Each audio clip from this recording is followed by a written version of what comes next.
Alguns jornais já tiveram acesso ao laudo oficial. Extraoficialmente tinha sido liberado, mas o laudo oficial daquela senhora que teria tido aquela relação com um mendigo, morador de rua, a esposa do personal trainer. E o laudo, pelo que a gente tem aqui de informações, aqui é o site do UOL, mas está também no site do jornal O Globo, a mesma reportagem, e foi reproduzida, né, como agência de notícia por vários outros sites de jornais locais aqui de Pernambuco. Laudo aponta transtorno bipolar em mulher flagrada com o sem-teto. Inicialmente, quem conseguiu o laudo foi o jornal O Globo. A mulher flagrada com um homem em situação de rua dentro do carro, em Planaltina, Distrito Federal, passava por fase maníaca psicótica do transtorno bipolar, segundo o laudo elaborado por médicos do Hospital Universidade de Brasília. O relatório, acessado pelo jornal O Globo, detalha que a comerciante apresenta alucinações auditivas, delírios grandiosos e de temática religiosa, alteração de humor e comportamentos desorganizados e, por vezes, inadequados. Internado em um hospital psiquiátrico desde o dia 9 de março, quando foi flagrada pelo marido, na companhia do sem-teto Givaldo de Souza, 48 anos, a mulher também demonstra uma tendência a gastos excessivos, doação de seus pertences, resistência em se vestir e hiperreligiosidade, de acordo com o laudo. Ao se deparar com a esposa nua e na companhia do desconhecido, o personal Eduardo Alves de Souza, de 31 anos, espancou Givaldo em uma cena que foi registrada por câmeras de segurança. Essa situação, ela dá a entender, agora com o laudo oficial, que ela é incapaz. Que ela é incapaz. A família tinha prestado uma queixa contra o Givaldo por difamação numa delegacia, que também é crime. Ele foi em tudo quanto é veículo de imprensa, né, prestou declarações, tirou onda e parari parará. Aí a família prestou essa queixa. Num primeiro momento, a polícia não autuou ele por violência sexual. Entretanto, diante do laudo, isso pode ser suprido. Vazou agora o áudio completo dela, né, que está internada, mas vazou o áudio dela quando ela tentou relatar para a família o que tinha acontecido. Acompanhe o áudio, porque inclusive estão dizendo, você coloca aí nos comentários, que o áudio dela bate com o que disse o morador de rua. Bate. É o que estão dizendo. Acompanhe no ar. E aí apareceu uma mensagem do Thiago Brunet, que falava que minha sogra estava atrapalhando, porque minha sogra ficou preocupada, e se eu tivesse seguido minha sogra, na preocupação dela, eu tinha deixado meu propósito de lado. Só que meu coração vibrava assim de vontade de encontrar ele de novo, e eu não queria deixar meu propósito de lado, sabe?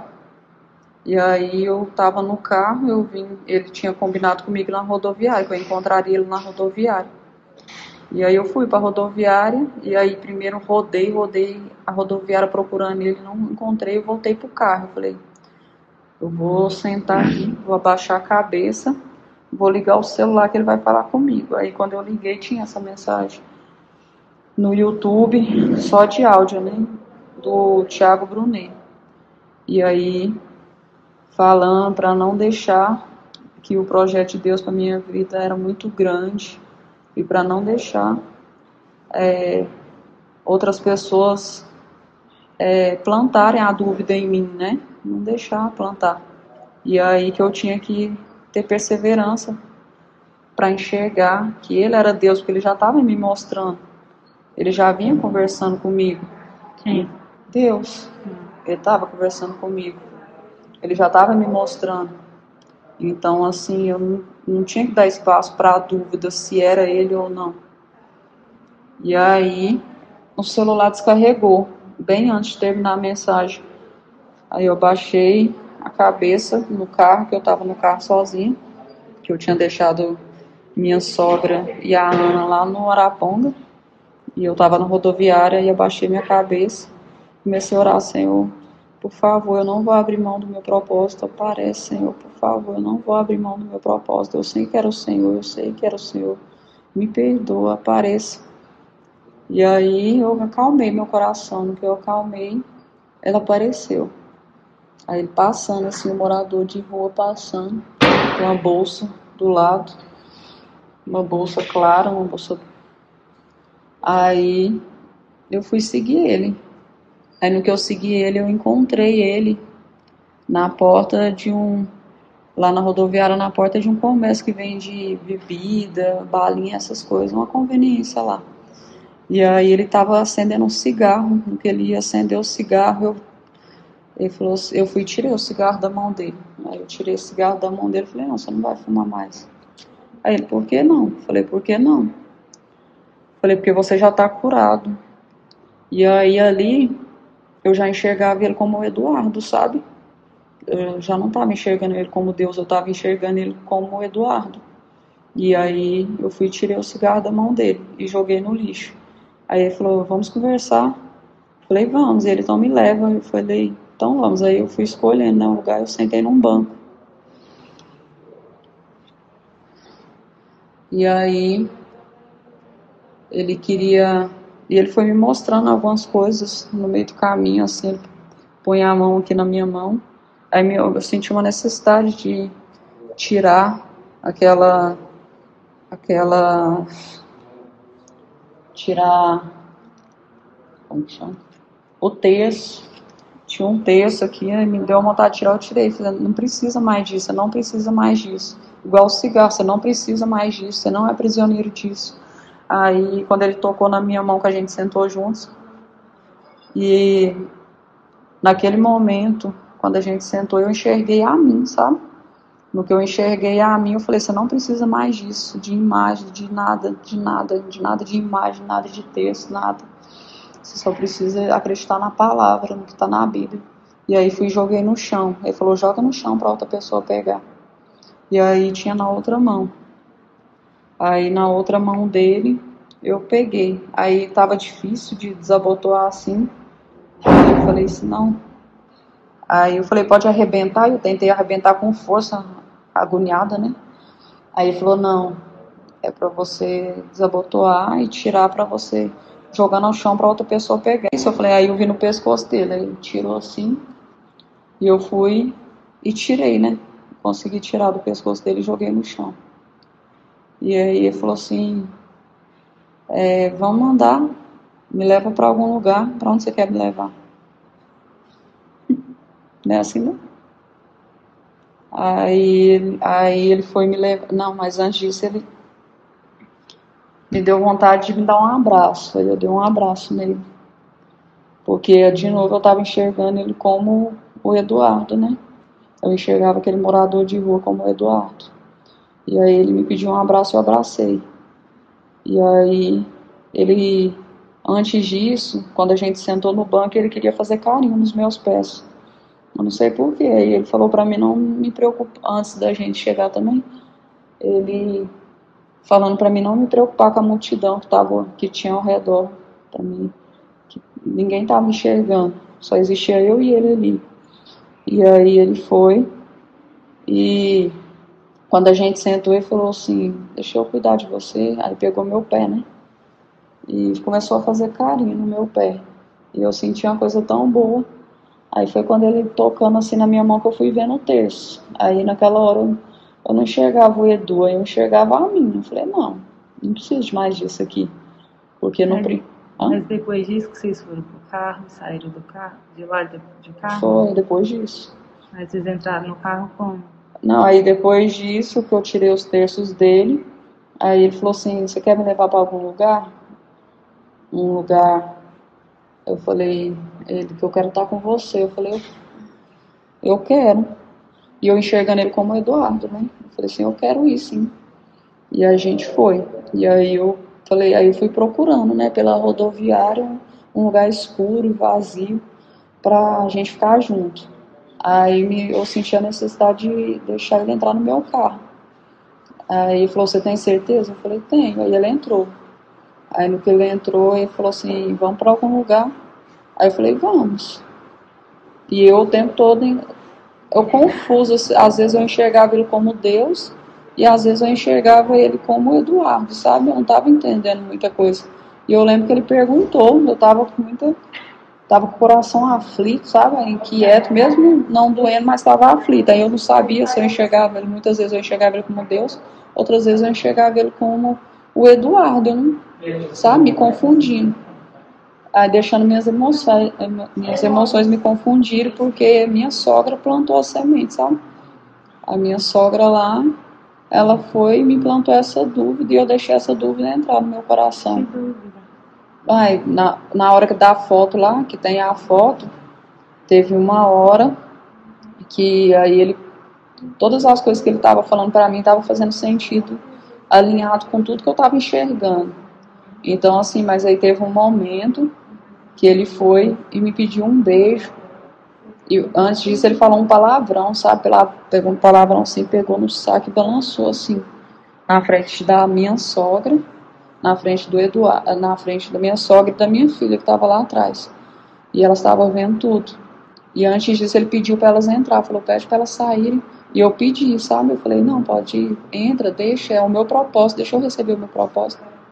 E aí eles foram lá para dentro. Elas foram para dentro e a Beth falou, não, Sandra, a gente tem que ir. Ela tentando me puxar e eu não, eu vou direto no meu propósito. E aí nisso ele foi me pedir um beijo. E ele, posso te dar um beijo? E eu deixei. Na frente da minha sogra. E a minha sogra repreendeu, ficou desesperada. Ela repreendendo e pedindo ao Senhor. Isso, Eduardo. Ela não falou nada com o Edu? Hã? Ela não falou nada com o Não, Edu? ela clama, gente, isso é do ver isso, ele vai matar ele vai matar ele. E ela falando isso, sabe? E ela deixou você sair de lá sozinha, mas ele não tava lá mais não. O quem? O menino. O mendigo, e ele saiu depois do beijo. Depois do beijo ele saiu, só que aí eu entrei no carro, ele continuou falando, e ele falando assim, vem sozinho ao meu encontro na rodoviária. Eu falei, eu vou. E minha sogra falando, repreende, você não repreende. Eu falei assim, aí eu olhando pra ele, ele marcou comigo lá na rodoviária. Eu falei, não, eu vou. E a sua sogra deixou você sair, você deixou ela lá e saiu. Sim. Não, aí ela. E aí eu só consegui achar esse vestido aqui, só encontrei esse vestido e saí. E aí foi a hora que o apóstolo Márcio Mendes chegou, me acolheu, me levou para a caminhonete dele. E aí a Vaninha veio, cuidou de mim. Eu sei que eles tentavam conversar comigo para me enxergar o que estava acontecendo, só que eu não conseguia abrir meus olhos, eu não entendia o porquê, e pedindo por que isso está acontecendo, por quê, por quê. Eu não estava entendendo nada do que estava acontecendo. Na mesma hora que eu estava bem, eu estava mal, só que a paz do Espírito estava aqui em mim, eu não conseguia sentir aquela angústia, eu só ficava me perguntando por que eu estava passando por aquilo, por quê. Mas eu não tinha angústia no meu coração, não tinha um pingo de angústia. E eu deitei assim. Aí eu lembro que tinha umas coisas de ferramenta assim, que era no banco de trás da caminhonete dele, né? Uma caminhonete prata. Aí tinha um monte de caminhonete assim. Aí tinha umas ferramentas assim, eu deitei assim. E aí depois, não sei em qual período que foi, que o apóstolo Márcio veio e pegou uma arma. E eu falei, por que você vai pegar essa arma? Por quê? Por quê? Aí ele falou assim, não se preocupe, deita, descansa, não fala nada. Aí eu tinha falado para a Vaninha também, não fala nada, não fala nada. E aí, tanto que a hora que...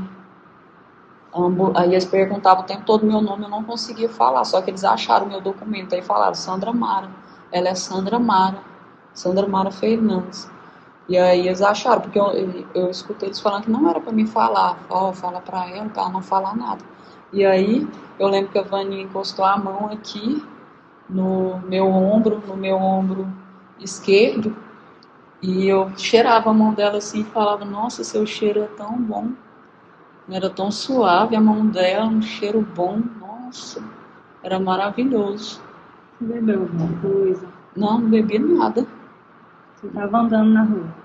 É, eu lembro que eu fui deixar. Eu lembro que eu fui buscar a Ana. Eu Cadê e a a, Ana? a Ana tá com a Beth. Até então tava com a Beth. E aí eu lembro que a gente foi buscar a Ana na escola com a Beth. Quando ela entrou para buscar a Ana, eu fiquei no carro, né? Aí o homem, que eu não lembro o nome dele, era um morador de rua, um mendigo. Ele tava com uns terços, um terço aqui, um terço aqui, aqui. Aí ele me pediu a Bíblia rosa que o Eduardo me deu. Ele pediu. E aí eu fui. Aí não queria dar. Eu falei, não posso. Foi meu marido que me deu. Ele, não, tô te pedindo. Não, mas ele chegou pedindo uma doação. Eu falei assim, eu te dou uma doação. Ele, não, mas eu quero essa Bíblia. Eu falei, não, mas eu não posso dar. Foi o Eduardo que me deu. Ele, não, mas me dá ela. Eu, então tá. Aí entreguei na mão dele. Aí no que eu entreguei, ele falou assim, você tem um dinheiro para me dar? Eu falei, tenho. Aí ele falou assim, aí ele pedia para ser curado. O tempo todo ele pedia para ser curado, para encontrar. Né? Aí ele pedia para se encontrar. A Ana Capete saiu. Aí chegou esse morador de rua me pedindo ajuda. Perguntou se eu podia dar alguma esmola para ele. Eu falei, poderia dar. Aí eu fui procurar dinheiro, né? Aí ele falou assim, eu, é, eu sinto que eu quero essa Bíblia. Você pode me dar essa Bíblia? Deus falou comigo que era para ser essa Bíblia. Não foi? Ah, deixa eu lembrar. Deixa eu lembrar.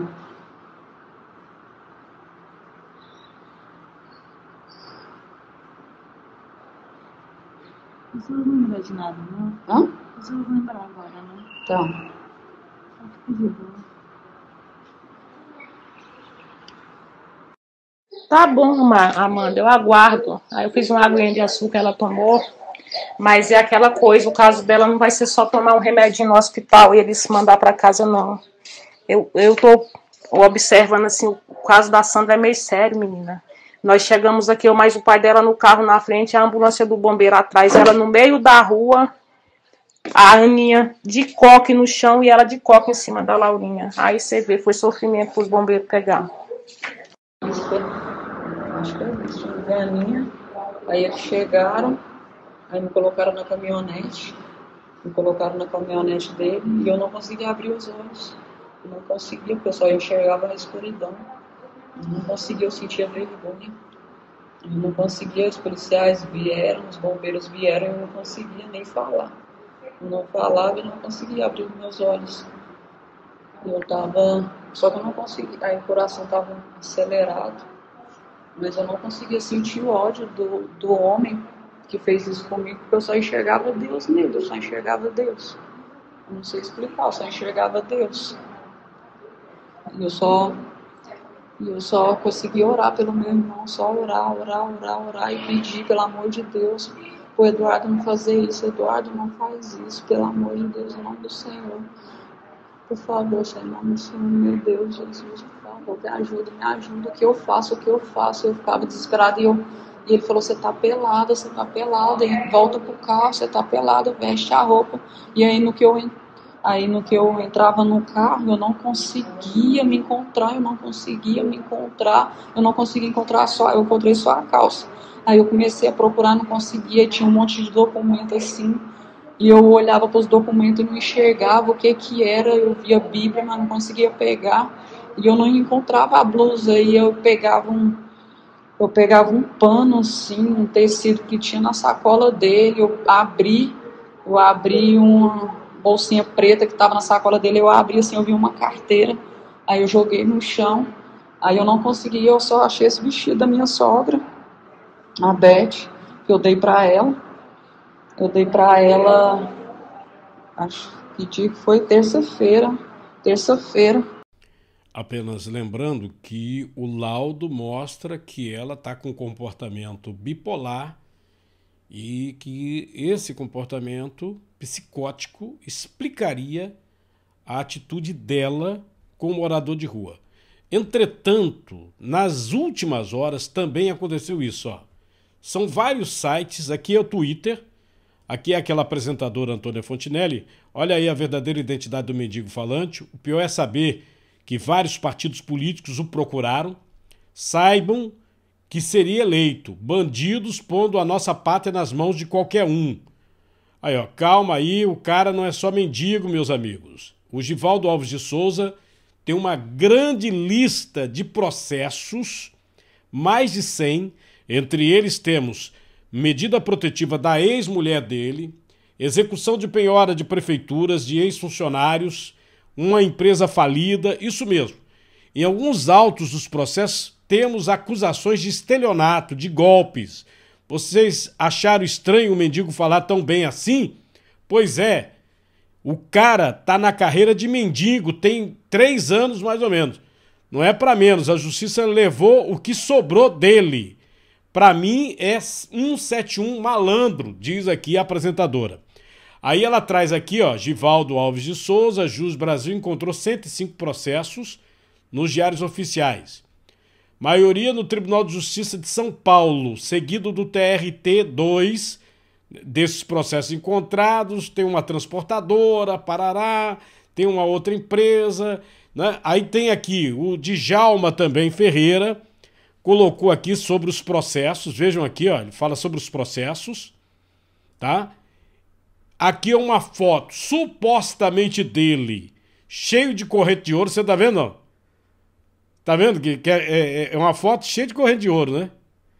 Pois bem, essa foto aqui chamou a atenção, né? Chamou a atenção.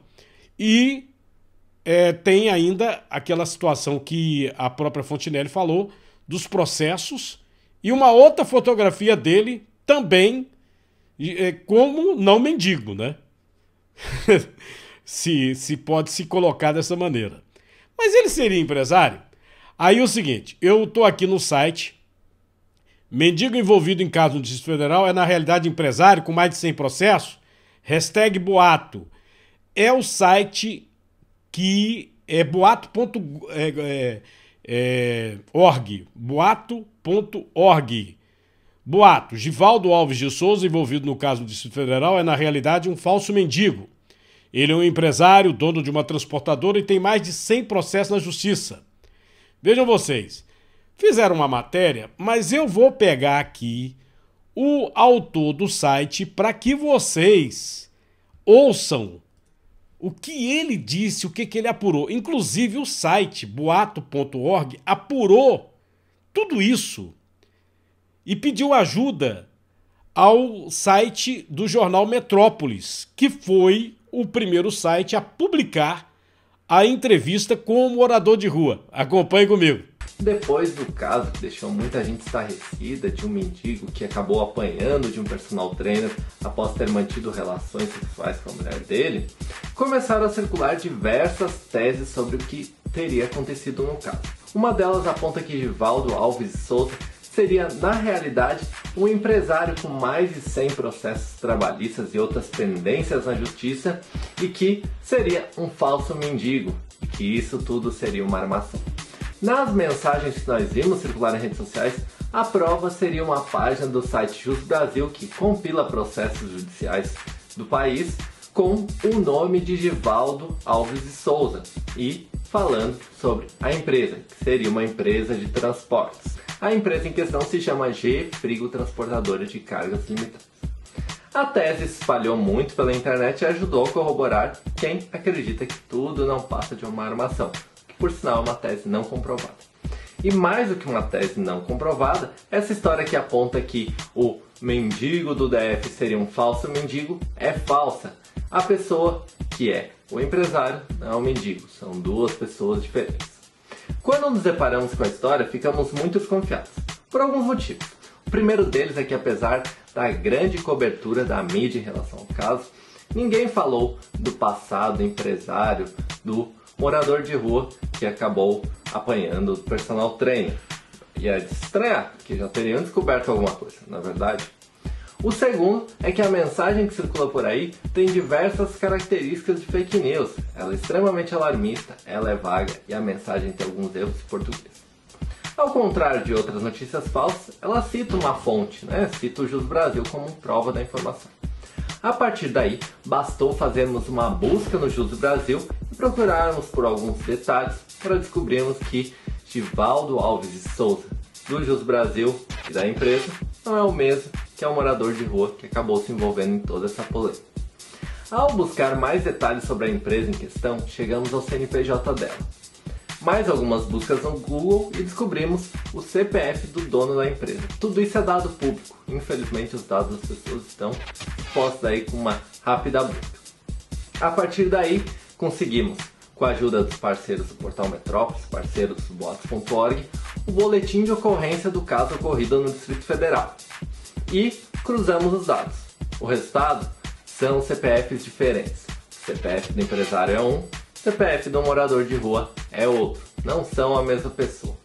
Vale apontar que jogamos o CPF do morador de rua no Google para ver se apareceu algum resultado. Além de não ter aparecido nada sobre empresas e processos, achamos um concurso que ele prestou na cidade de Peruíbe, em São Paulo. Por sinal, ele foi morador da cidade e isso também foi retratado em algumas matérias. Ou seja, simplesmente alguém pegou o nome dele, jogou no Google, achou os processos e saiu acusando como se fosse a mesma pessoa. Portanto, o pessoal que fez a pesquisa não se atentou a um detalhe, segundo o Matsuki, do site boatos.org, vocês ouviram ele falando aí. Um detalhe básico, Homônimo. As fotografias apareceram aí, eu não sei se são fotos de quando ele não seria, no caso, mendigo. Pode ser, Pode ser. Tá aí, ó. Essa foto aqui. Quando ele estava numa condição, não é uma residência luxuosa, onde ele se encontra, você pode observar aqui na foto. Então, essa história aqui que colocaram é mentira. Essa outra fotografia também pode ser verdadeira, Aparenta, Não aparenta? O que você acha? Bota aí nos comentários. A verdade é o seguinte, esse site que apurou, que é o site boato.org do Matsuki, que é muito interessante, se você puder, visita ele, porque eles esclarecem muitas coisas, viu? Eu estava observando, tem muita coisa que aparece aí, dizendo que é uma coisa, que é outra, e eles esclarecem. Eles buscaram o CPF, eles procuraram também o jornal Metrópolis, e aí foram apurando, chegaram à conclusão que não, que é o Givaldo mesmo, que a situação dele não é uma situação de empresário que teria feito isso com a mulher, aquilo outro. Agora, é evidente que as palavras do morador de rua já chocaram quando ele falou no Metrópole. Quando ele falou no SBT, na Bandeirantes, inclusive, o vazamento, como se fosse um livro pornográfico, foi um absurdo. Foi um absurdo. Realmente denegriu, não apenas a imagem dessa moça, que agora a gente sabe que ela tem um problema, mas denegriu a imagem dele mesmo.